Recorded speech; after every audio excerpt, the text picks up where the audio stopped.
Hello everyone, welcome back to my channel. Before starting the video, please subscribe and keep watching for more details videos. The hum of a slow summer breeze rustled the curtains of a sunlit Florida morning. Coco Gauff, barely 20 yet a household name in the tennis world, sat on the edge of the bed in her childhood room, clutching a mug of tea that had long since cooled. The pain of Wimbledon lingered, sharp, recent, raw. It wasn't just the loss that stung. It was how close she had come to her dream, only to see it slip away under the pressure of center court lights and expectations she never asked for but always carried. There had been tears. On the flight home. In the shower. Even now, when her mother kissed her forehead and didn't say anything, because she didn't need to. Her father had quietly packed away the suitcase with the London tag still attached, offering only a "proud of you" always, before retreating to the garage, where he always found comfort in tools and half-finished projects. But Coco wasn't alone in this heartbreak. Jalen Sera, her boyfriend of a year and a half, had been waiting at the gate when she landed. No cameras, no statements. Just him, standing there in jeans and a white t-shirt, arms wide and eyes soft, as if he had the power to hold all the disappointment for her. And maybe he did, just a little. Jalen wasn't famous. At least, not in the way Coco was. He was a film student at NYU, brilliant in a quiet, thoughtful way. A lover of indie music and spontaneous road trips. They met during the US Open the year before. Her publicist had begged her to go to a charity film screening.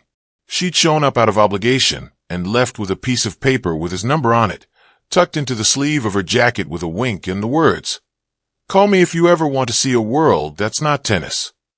And she had. Again and again. Healing in stillness. Back home in Delray Beach, everything slowed down. There were no interviews to give, no schedules to maintain. Just long walks, the scent of mango trees, and late-night movies with Jalen. They spent hours sprawled out on the couch, legs tangled together, a bowl of popcorn between them, their laughter dancing around the living room like music. On one of those lazy afternoons, Coco turned to him and said, "I don't know who I am without tennis." Jalen didn't rush to answer. He rarely did. He reached over and tucked a stray curl behind her ear. "You're a person before you're a player, Gauff. You're the girl who cried at Pixar movies, who beat me in Uno 13 times straight, who sings Beyoncé in the shower like the world is your stage. That's who you are." She smiled, but it wavered. "I should have won, Jalen." Maybe. But sometimes life makes us wait for the things we want the most. Sometimes that's how we know they're worth it. It wasn't that he said anything new. It was how he said it gently, like truth folded into a hug. And she realized that this was what she needed. Not a coach's strategy or a commentator's opinion. Just space to feel what she felt, and someone who didn't need her to be anything more than Coco. Back to basics. Jalen had a surprise planned 2 days after she got home. "Pack a bag. Casual clothes. No makeup," he said with a grin that could have melted ice. They drove north, windows down, music up. The playlist was a mix of their favorites, SZA, Kendrick Lamar, Fleetwood Mac. It was a curious blend, but it worked, just like them. They ended up in a small beachside town, near St. Augustine. Quiet. Undiscovered. The kind of place where the ocean whispered more than it roared, and the nights smelled like salt and jasmine. Jalen had rented a tiny cottage with peeling white paint and a porch swing that creaked every time the wind touched it. They cooked pasta together, danced barefoot in the kitchen, and spent hours lying in the sand, counting stars and talking about everything but tennis. "This place feels like a memory," Coco said one night, her head resting on his chest. "It's ours now," he whispered. "A good one, for when things get heavy again." She hadn't realized how much her soul had needed this. Quiet joy, unmeasured time, love without expectation, facing the mirror. Still, healing wasn't linear. One morning, Coco woke before sunrise and walked to the beach alone. The Wimbledon match replayed in her head, every unforced error, every missed opportunity. The loss gnawed at her in silence, an invisible bruise. She sat by the shore, knees tucked into her chest, watching the waves inch forward and retreat. "You can't rewrite it." Jalen's voice came from behind her. He hadn't tried to follow her, but he always knew when to find her. I know, she said, eyes fixed on the horizon. But you can choose what you do with it. She looked at him. You sound like my therapist. He chuckled. Maybe. Or maybe I've just watched you grow enough to know this won't be your end. Coco thought of all the girls watching her. Girls with beads in their braids and fire in their hearts. Girls who saw themselves in her victories. Yes, but maybe even more in her setbacks. She stood, brushed the sand off her legs, and took his hand. Let's go home. Love as anchor, not escape. Back in Del Rey, the rhythm slowly returned. She started training again. Light sessions, nothing too intense. Her coaches understood. The goal wasn't perfection. It was rediscovery. Jalen came to the court sometimes, sitting on the sidelines with a book in hand, nodding when she landed a solid serve, shaking his head dramatically when she missed a shot, just to make her laugh. They went to a local high school basketball game, snuck into a drive-in theater, got milkshakes at the corner diner. No headlines, no fanfare, just them. And in that simplicity, Coco found strength. I don't want people to think I need him to be okay, she told her mom one evening. Her mother smiled. You don't need him, but you let him love you. That's not weakness, Coco. That's grace. The comeback begins. 2 weeks after her return, Coco posted a photo on Instagram. Sunlight in her hair, a quiet smile, holding hands with Jalen in front of the ocean. The caption read, Fell down. Still rising. Still loved. Always grateful. Waterwave blue heart. Fans flooded the comments with love and support. Fellow players reached out. Even Billie Jean King sent her a message. Strength is not in never losing. It's in how you show up after. Keep showing up. And she would. The next tournament wasn't going to be about proving herself to the world.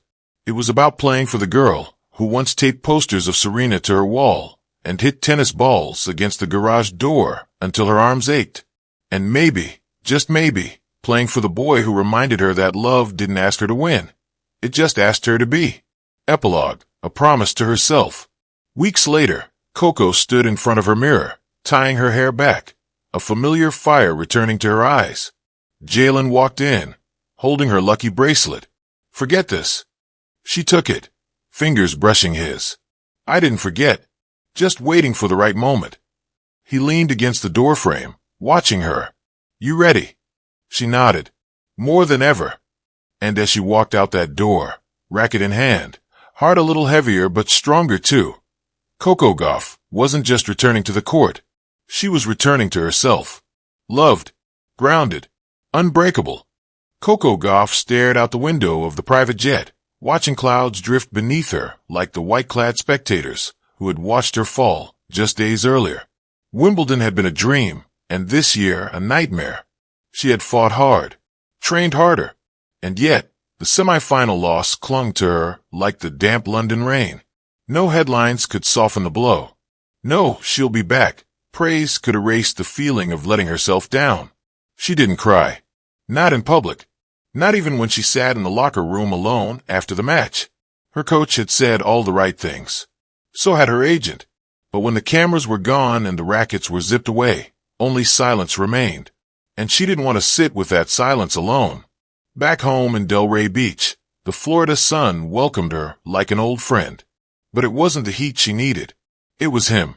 Jalen Sera was waiting by the curb when her black SUV pulled up, wearing a white tee, track pants, and a grin that said, I missed you more than you'll ever know. He pulled her into a hug that lasted longer than any press conference ever should. You okay? He asked softly, holding her a moment longer even as airport staff moved around them. She didn't answer right away, just closed her eyes and leaned her forehead into his shoulder. I will be, she whispered. He didn't push. They spent the first day doing nothing. No rackets, no cameras, no scrolling through headlines. Just 2 phones face down on the kitchen table and a half-eaten bowl of fruit between them. Jalen made pancakes. Bad ones. Burnt on one side and raw in the middle. But Coco laughed for the first time in days when he flipped one into the sink and blamed the air humidity. You know, I was top of my class in chemistry, he said, cracking an egg wrong side down. That was chemistry, not culinary science. She shot back, grinning. I thought you were going to be gentle with me, he teased. I thought you were going to be gentle with the eggs. They laughed until the kitchen smelled like smoke and blueberries. And when he wrapped his arms around her waist as she rinsed the batter from her fingers, something inside her softened. On day 2, they took a walk on the beach. Coco wore sunglasses, but no one bothered her. Maybe because she wasn't alone this time. The ocean breeze tangled her curls, and she didn't fix them. Her hoodie smelled like coconut sunscreen, and Jalen's hand felt warm in hers. Everyone keeps saying I'll bounce back, she said, watching waves break on the sand. But what if this was my chance and I blew it? Jalen stopped walking. You didn't blow anything, Coco. I could have served better. I could have moved my feet more. You gave everything. That's not failure. She looked down at the tide creeping toward their shoes. Sometimes it feels like, no matter how far I go, it's not enough. I make it to a final. They want a grand slam.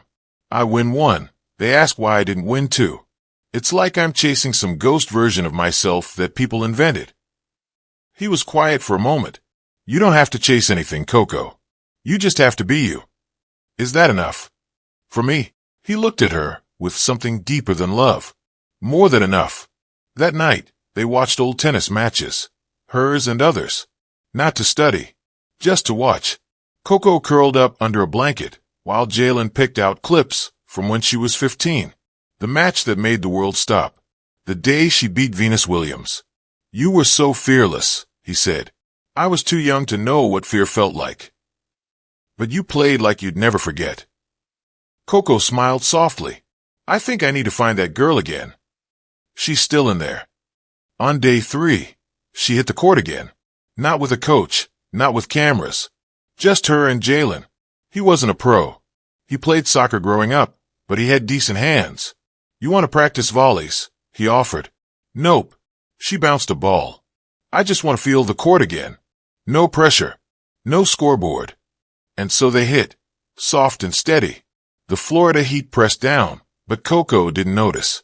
She was smiling, moving, breathing. Her limbs remembered what her heart almost forgot. This was joy before it became a job. She missed a backhand wide and groaned. Still rusty. Still human, he said, tossing her another ball.